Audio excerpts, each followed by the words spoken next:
louvado e grandioso seja o teu santo nome. Obrigada pela vida de cada irmão, Senhor, que se propôs estar aqui nesta manhã, Senhor, para te adorar, para te louvar, para bendizer o teu nome e ouvir a tua palavra. O Senhor é fiel, maravilhoso e poderoso. Senhor, eu quero te apresentar a vida, Senhor Jesus, do presbítero Edson, Senhor, que vai estar trazendo, Senhor Jesus, a tua palavra, Senhor, que é tão importante para a nossa vida. Deus, continua, Paizinho, abençoando a vida do teu filho, guardando ele, dando todo conhecimento, Senhor, derramando graça sobre a sua vida, sobre a sua família, onde ele colocar a planta dos pés dele, Senhor, que ele seja abençoado, Senhor. Prepara também, Senhor, nossa mente, nossos ouvidos, nosso coração, que também é a nossa mente, para ouvir, Senhor, a tua palavra. E para que nós venhamos guardar, Senhor, lembrar sempre dela e todos os dias vir a praticar, Senhor. Em nome de Jesus, assim eu oro. Em nome do Pai, do Filho e do Espírito Santo de Deus. Amém. Obrigado. Deus abençoe. Amém. Amém. Missionário, Amém. que Deus continue abençoando e engrandecendo a sua vida em nome de Jesus. Amém? Presbítero Edson, a palavra está com irmão, 20 minutos aí para poder entregar aquilo que o Senhor já tem falado ao teu coração e o tema em nome de Jesus. Amém? Amém. Glória a Deus. Eu vou falar sobre a santidade de Deus. Isaías capítulo 6, versículos do 1 ao 5. Que Deus nos dê graça, nos permita falar dessa santa palavra, né? E que Ele nos ilumine para que sejamos todos edificados. Acharam, irmãos? Isaías 6 diz assim: No ano em que morreu o rei Uzias, eu vi o Senhor assentado sobre um alto e sublime trono, e o seu séquito enchia o templo. Os serafins estavam acima dele, cada um tinha 6 asas, com 2 cobriam o rosto, com 2 cobriam os pés, e com 2 voavam. E clamavam uns para os outros, dizendo: Santo, Santo, Santo é o Senhor dos exércitos, e a terra está cheia da sua glória. E os umbrais das portas se moveram com a voz do que clamava, e a casa se encheu de fumaça. Então disse eu: Ai de mim, que vou perecendo, porque eu sou um homem de lábios impuros e habito no meio de um povo de impuros lábios. E os meus olhos viram o Rei, o Senhor dos exércitos. Amém? No ano em que morreu o rei Uzias, Uzias era um homem leproso, pois o orgulho dele o levou a se exaltar e se corromper, transgredindo as leis de Deus. Uzias era um homem forte e temente a Deus. Ele buscava a Deus e Deus o fez prosperar. Mas um dia, Uzias, devido à sua grandeza, se tornou arrogante. Resolveu queimar incenso no altar, onde só os sacerdotes poderiam fazê-lo.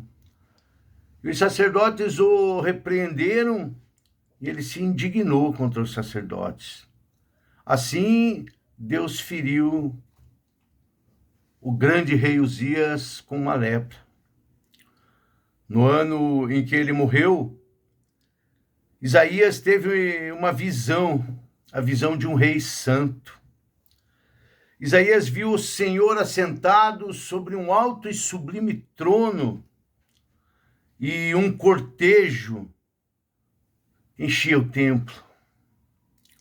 Serafins voavam por cima do trono desse santo rei, cheios de temor, com 2 asas cobrindo seus olhos e com 2 asas cobrindo os pés, em total reverência à santidade e à majestade de Deus.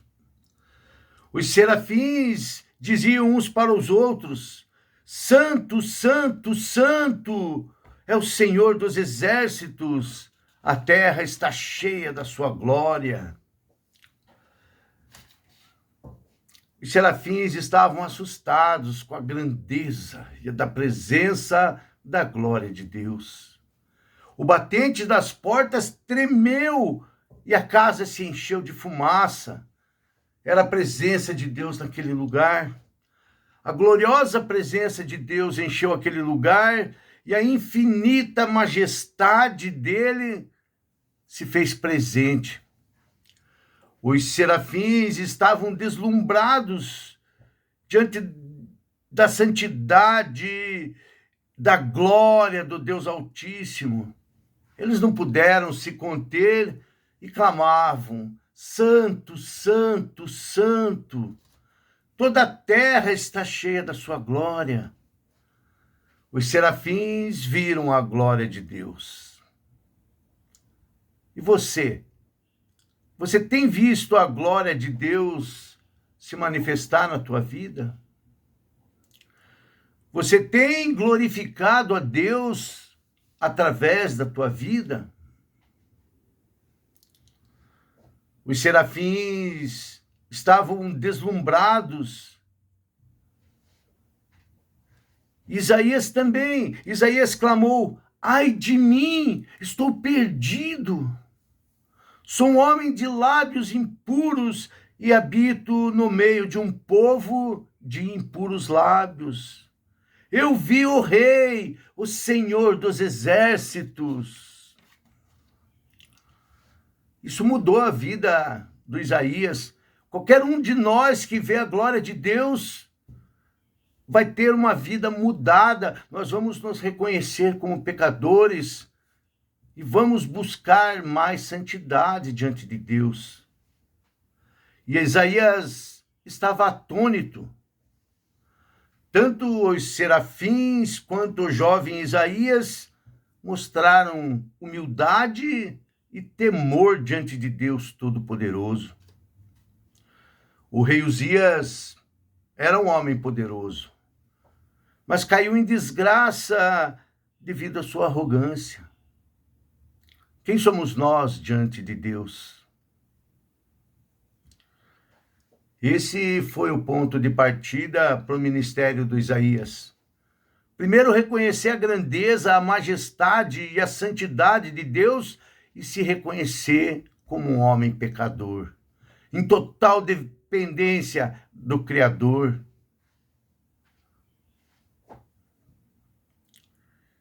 Isaías, a partir desse momento, começou a denunciar o pecado que havia naquele povo, a falta de temor, a falta de reverência a Deus.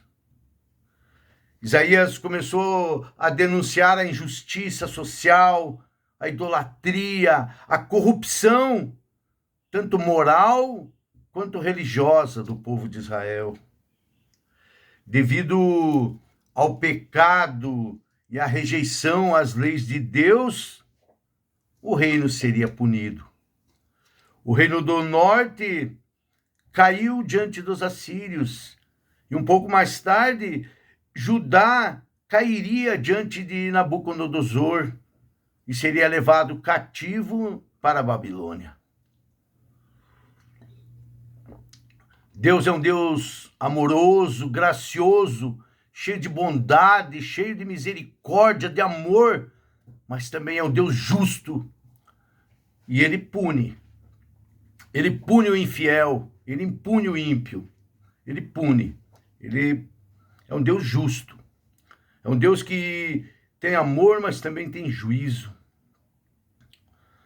Isaías exortou o povo, chamou eles ao arrependimento, falando do comportamento dos mais ricos que oprimiam os pobres, da exploração do povo pelos governantes corruptos.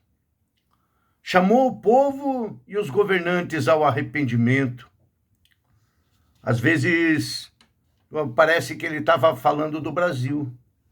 Governo corrupto, povo corrupto, idólatra, que nega a palavra de Deus, não ama nem o Deus das Escrituras e nem as Escrituras.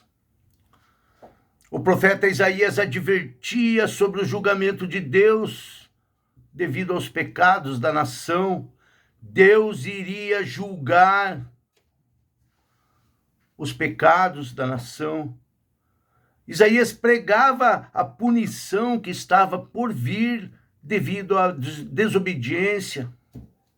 Alertava, mas ninguém deu ouvidos. Não parece os dias de hoje?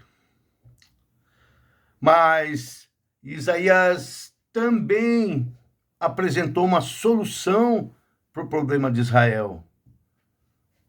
A solução é a mesma para nós hoje, é o arrependimento. Isaías pregou oferecendo uma esperança de redenção e de restauração para o povo.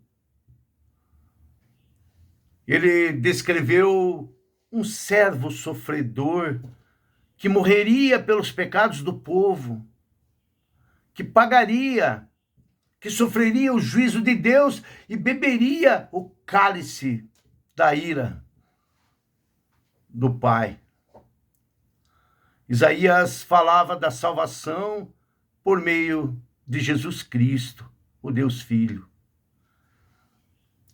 Isaías 53, versículo 4 fala: verdadeiramente ele tomou sobre si as nossas enfermidades e as nossas dores levou sobre si. E nós o reputamos por aflito, ferido de Deus e oprimido. Mas ele foi ferido pelas nossas transgressões, moído pelas nossas iniquidades, e o castigo que nos traz a paz estava sobre ele, e pelas suas pisaduras nós fomos sarados. Todos nós andávamos desgarrados como ovelhas, cada um se desviava pelo seu caminho, mas o Senhor fez cair sobre ele a iniquidade de todos nós. Jesus morreria por nós naquela velha e rude cruz. Levaria sobre os seus ombros os nossos pecados, as nossas culpas e a maldição que há sobre o povo. Jesus pagou ao Pai, justificando e salvando o povo da ira de Deus. Jesus Cristo é maravilhoso. Ele tira de uma nação ímpia e cega um povo santo. Ele tira o seu povo santo do cativeiro e o leva para a redenção. E de rejeitados, ele os leva a serem filhos de Deus. E da morte, ele os leva à vida. Isaías clamou: ai de mim, estou perdido. Quando nós nos deparamos com a santidade de Deus,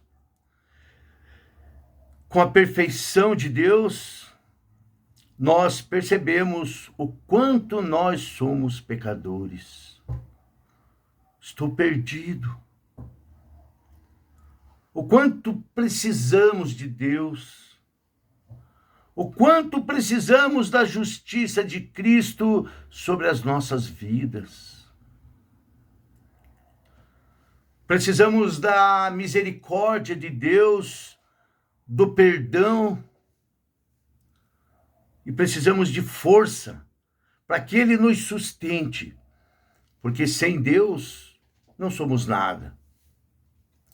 Eis que somos menos do que nada, e a nossa obra é menos do que nada. Isaías 41, 24. Nós achamos que somos bons, Mas diante de Deus, diante da glória e da majestade do Senhor, não somos nada. Mas todos nós somos como o imundo, e todas as nossas justiças como trapos de imundícia. Isaías 64, 6. É preciso considerar a santidade de Deus.